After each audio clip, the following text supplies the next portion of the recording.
आगे मोती ने कहा, हमारा घर नगीच आ गया। हीरा बोला, भगवान की दया है, मैं तो अब घर भागता हूँ, यह जाने देगा। इसे मैं मार गिराता हूँ। नहीं नहीं, दौड़कर थान पर चलो, वहाँ से हम आगे न जाएंगे।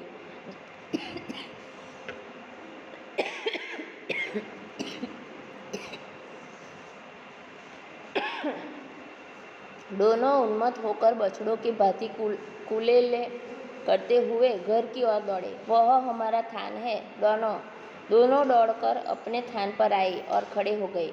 डढ़ियल भी पीछे पीछे दौड़ा चला आता था। मोती ने कहा, हमारा घर अब नजदीक है। हीरा बोला, भगवान की दया है। उन दोनों को अपना रास्ता मिल जाने से बहुत खुश हो गई। तो मैं अब घर भागता हूँ। वह बोला, क्या वो डढ़ियल आदमी हमें जाने देगा? यहाँ ही मार गिराता है। वो बोलता है कि मैं उसे यहाँ ही गिरा देता हूँ। नहीं नहीं, दौड़कर हम अपने थान पर चले जाते हैं। वो दोनों उन्मत्त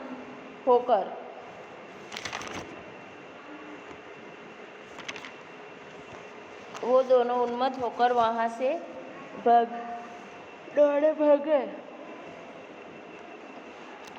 छोटे बछड़ों की तरह कुलेल करते हुए, आनंदित होते होते इतने दौड़े कि वहाँ गया। वह हमारा थान है, वहाँ दौड़कर वह खड़े हो गए। तो डढ़ियल भी उसके पीछे पीछे चला आया। जूरी द्वार पर बैठा धूप खा रहा था। बैलों को देखते ही दौड़ा और उन्हें बारी बारी से गले लगाने लगा। मित्रों की आंखों से आनंद के आंसू बहने लगे। एक जूरी का हाथ चाट रहा था। जूरी द्वार पर बैठा बैठा धूप खा रहा था, यानी वो धूप में बैठा हुआ था। दोनों बैलों को देखते ही वो दौड़ते ही उनको गले लगाने लगा। एक बैल दोनों को देखते ही दोनों की जूरी और हीरा और मोती तीनों की आंखों में से आंसू बहने लगे। जूरी का हाथ चाटने लगा। डढ़ियल ने जाकर बैलों की रस्सियाँ पकड़ ली। जूरी ने कहा, मेरे बैल है, तुम्हारे बैल कैसे? मैं मवेशी खाने से नीलाम लिए आता हूँ। मैं तो समझा हूँ चुराई लिए आते हो। चुपके से चले जाओ, मेरे बैल है, मैं बेचूंगा तो बिकेंगे। किसी को मेरे बैल नीलाम करने का क्या अख्तियार है? जाकर थाने में रपट कर दूंगा। मेरे बैल है, इसका सबूत यह है कि मेरे द्वार पर खड़े हैं। वो डढ़ियल उससे बोलता है कि ये दोनों बैल मैंने नीलामी से लिए हैं, मैंने खरीदे हैं। तो वो बोलता है कि मैंने बेचा ही नहीं तो खरीदे कैसे? तुम यहाँ से चुपचाप चले जाओ। किसे कहता है? वो डढ़ियल से जूरी कहता है। तो वो बोलता है कि मैंने उसे खरीदा है, मैं ऐसे जाने वाला नहीं। वो बोलता है कि यहाँ से चले जाना, ही तो मैं थाने में आपकी रपट लिखा दूंगा।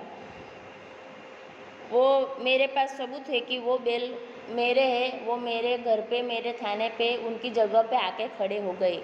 डढ़ियल जल्लाकर बैलों को जबरदस्ती पकड़ ले जाने के लिए बढ़ा। उसी वक्त मोती ने सींग चलाया। डढ़ियल पीछे हटा। मोती ने पीछा किया। डढ़ियल भागा।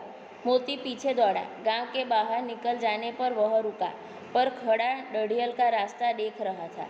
डढ़ियल दूर खड़ा धमकियाँ दे रहा था, गालियाँ निकाल रहा था, पत्थर फेंक रहा था, और मोती विजयी शूर की भांति उसका रास्ता रोके खड़ा था।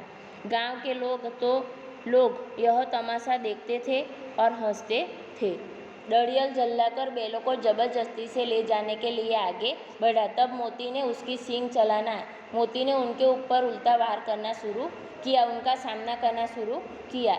वो मोती डढ़ियल को भगाता है। मोती उसके पीछे पीछे भागता है और वह उसे दूर खड़ा रहकर उसे गालियाँ देता है, उसे पत्थर फेंकता है, तब धमकियाँ देता है। फिर ये सब सुनता है, फिर भी वह मोती उसका पीछा करता करता आगे ही जाता रहता है। वह उनका रास्ता रोके हुए वहाँ खड़ा है।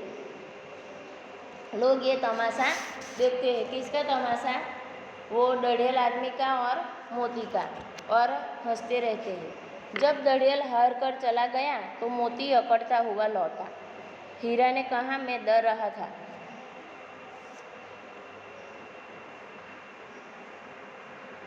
जब दड़ियल हारकर चला गया तो मोती अकड़ता हुआ लौटा। हीरा ने कहा, मैं डर रहा था कि कहीं तुम गुस्से में आकर मार न बैठो। अगर वह मुझे पकड़ता तो मैं बे मारे न छोड़ता। अब न आएगा, आएगा तो दूर ही से खबर लूँगा, देखूँ कैसे ले जाता है, जो गोली मरवा दे। मर जाऊँगा पर उसके काम तो न आऊँगा। जब दड़ियल हार कर चला गया तो मोती अकड़ता हुआ लौटा। वह दड़ियल डर गया कि अब वो मेरे साथ आने वाला नहीं है। वो वहाँ से चला गया तो मोती अकड़ता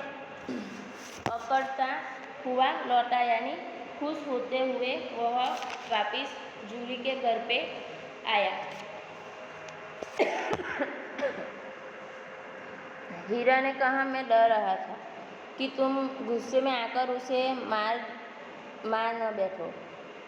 अगर वह मुझे पकड़ता तो मैं उसे बेमारे न छोड़ता है। वो मोती बोलता है कि अगर वो मुझे पकड़ता तो मैं उसे आज मार ही देता।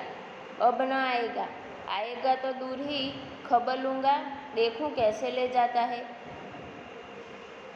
मैं उसको गोली से मरवा दूँगा। मर जाऊँगा पर उसके काम तो न आऊँगा। हमारी जान को कोई जान ही नहीं समझता, इसलिए कि हम इतने सीधे हैं।